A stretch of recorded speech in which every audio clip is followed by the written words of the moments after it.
Bonjour à tous, dans cette vidéo, j'aimerais partager avec vous quelques réflexions sur les compromis. J'espère pouvoir permettre à beaucoup de personnes, non pas de s'aimer de manière narcissique, mais plutôt d'apprendre à communiquer ses limites de manière saine.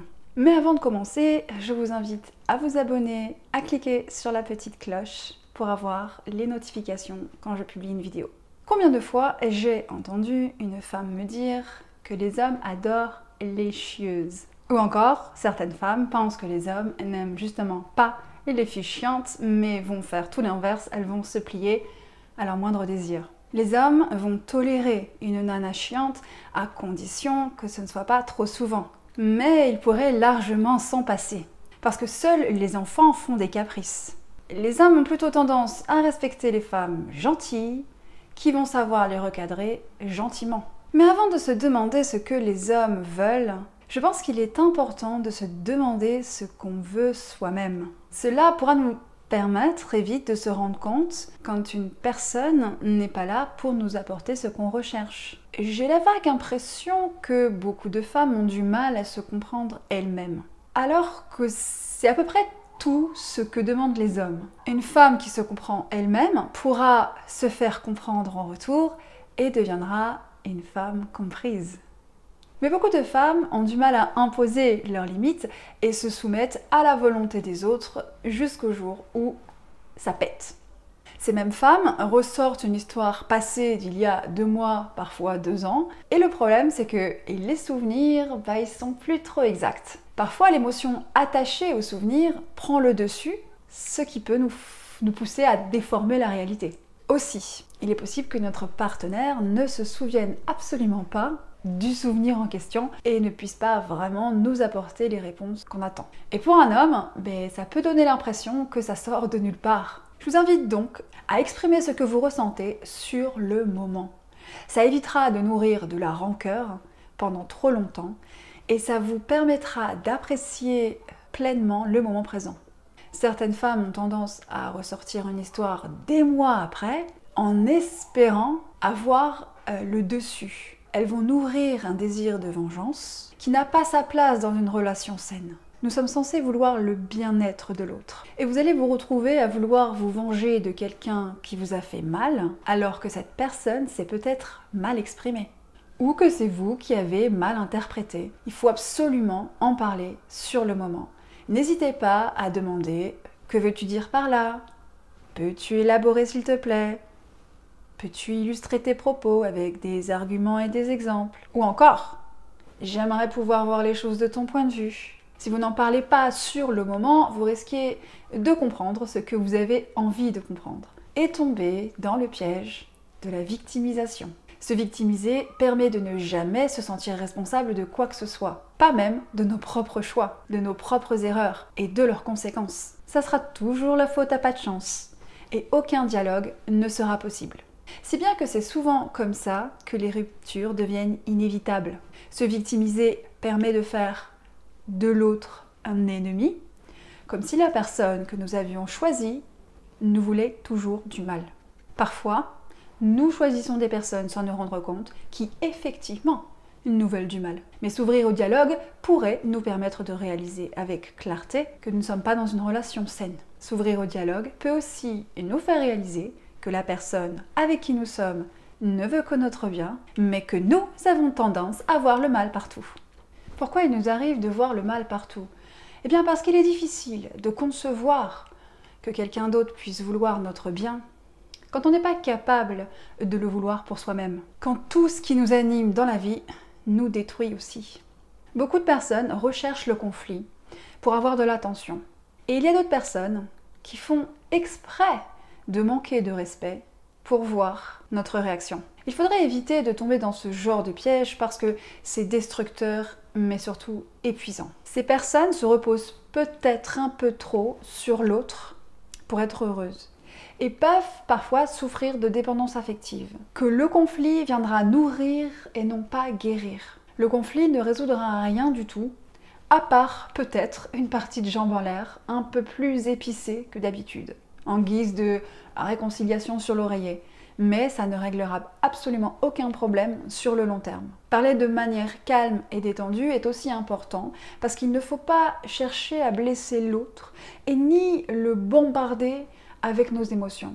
Ce sont nos émotions à nous et avant de chercher à les faire comprendre par quelqu'un d'autre, il faut d'abord chercher à les comprendre nous-mêmes, à les canaliser afin de laisser place à une discussion rationnelle. Et n'hésitez pas à reporter une discussion à plus tard lorsque vous sentez que le ton monte ou que le sang chauffe. Personnellement, quand ça ne va pas, je vais écrire. Et il m'arrive même parfois de lire à voix haute ce que j'ai pu écrire de manière calme. Une discussion en criant ou en étant énervé n'apporte jamais rien. Si ce n'est de faire l'erreur de dire des choses que l'on ne pense pas. Ou même de blesser quelqu'un, si ça se trouve, de manière irrévocable. Le but, ce n'est pas d'être toujours d'accord avec son partenaire, mais d'exposer son point de vue. Évitons de se focaliser sur ce qui diffère et nous sépare, pour mieux se focaliser sur les solutions qui nous rapprochent. C'est pour ça qu'il est important de faire des compromis dans des relations, parce qu'on ne demande à personne d'être totalement identique et de penser exactement de la même manière. Lorsqu'on est en couple, on ne devient pas qu'une personne, c'est faux. Évidemment que nous allons essayer de permettre à l'autre de nous comprendre un peu mieux et de se mettre à notre place. Mais si la personne n'est pas convaincue, ce n'est pas grave. Un couple a le droit d'avoir des désaccords. Et c'est ce qui le rend riche et mature.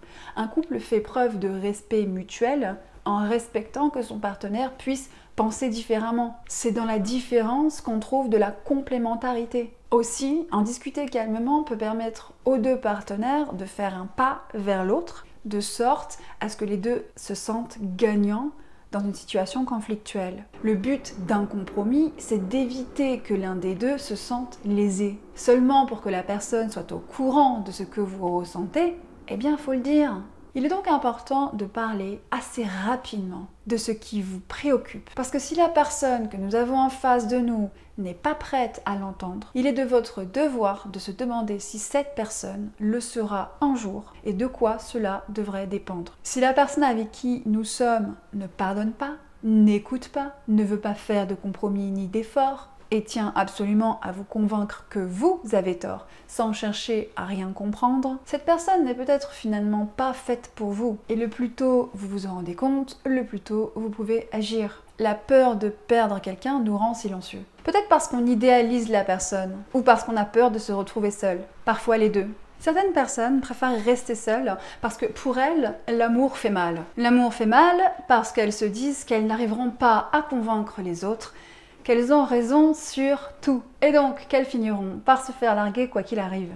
Ou au contraire, ces personnes savent très bien qu'elles finiront par se soumettre et préfèrent rester seules que de faire le travail sur elles-mêmes, mais parce que c'est dur. D'autant que pour imposer ses limites, il faut les connaître. Et ce n'est pas toujours évident de savoir qui nous sommes, et surtout ce que l'on attend des autres et de soi-même. Ces personnes pensent que l'amour fait mal parce qu'elles pensent que faire des compromis, c'est sacrifier qui elles sont au profit de la soumission. Alors certes, il y a quelques sacrifices à faire dans une relation, mais il ne s'agit pas de sacrifier absolument tout, ni qui nous sommes. Au contraire, faire des compromis, c'est avoir l'incroyable force de dire haut et fort « Non, je ne suis pas d'accord ». Comment allons-nous nous entendre sur ce sujet? Mais ces personnes n'ont simplement pas appris à communiquer leurs limites de manière saine, ni même appris à apprécier les différences des autres.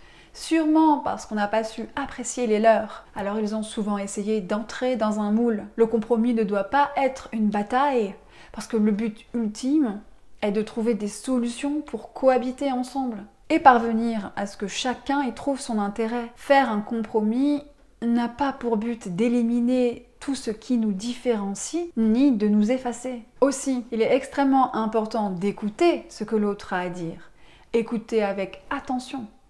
Et prendre peut-être des notes pour pouvoir rebondir plus tard. Mais il est primordial de faire en sorte que la personne qui a des choses à dire se sente écoutée. Il faudrait éviter de réfléchir à ce qu'on va dire pendant que l'autre est en train de parler. Si nous n'avons rien à dire à la fin, ce n'est pas grave. Parce que peut-être que votre partenaire a juste besoin de parler, de se confier, de se sentir écouté, apprécié, soutenu. Et si quelque chose vous revient, vous pouvez toujours le dire plus tard, ce qui vous donnera toujours des choses à dire. Une bonne communication ne se résume pas à lister tout ce qu'on reproche aux autres, mais ce que vous ressentez mutuellement et comment améliorer ça. Il est donc important de dire immédiatement ce que vous pensez, mais surtout, oh grand surtout, il faut aussi savoir passer à autre chose. Il est important d'apprendre à communiquer ses limites et à dire non, mais il n'est pas nécessaire de constamment ressasser le passé. Un autre piège dans lequel j'aimerais que vous ne tombiez pas, parce que je l'ai fait et j'ai réalisé que ce n'est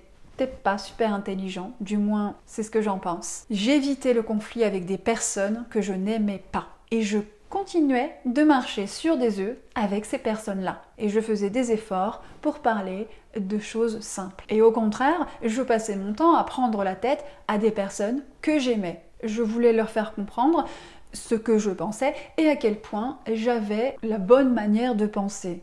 Et le pire, c'est que je me permettais de leur dire que c'était pour leur bien, qu'ils devaient voir les choses comme moi parce que je défendais leur intérêt, alors que je ne défendais que le mien. Et à force de chercher le conflit avec les gens qu'on aime, au lieu de faire l'effort justement de respecter leurs différences, eh bien on finit par faire fuir ceux qu'on aime le plus. Pourquoi je montrais beaucoup de respect à des gens qui m'étaient insignifiants? Parce que je pensais que je ne mettais pas mon énergie là où je ne voulais pas. Mais en réalité, je mettais mon énergie pas pour autant là où il fallait. L'autre piège dans lequel il est dangereux de tomber, c'est de chercher absolument à sauver son partenaire. Il est évident que nous pouvons avoir des désaccords, et peut-être que vous avez la solution à ces problèmes, mais vous devez de lui faire assez confiance pour que la personne règle elle-même ses problèmes.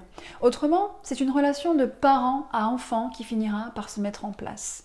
Et votre partenaire pourrait finir par se reposer entièrement sur vous sans jamais avoir à devenir adulte. Un dernier petit détail. Il se peut tout simplement que votre partenaire ait des défauts et demandez-vous si vous vous sentez capable de vivre avec.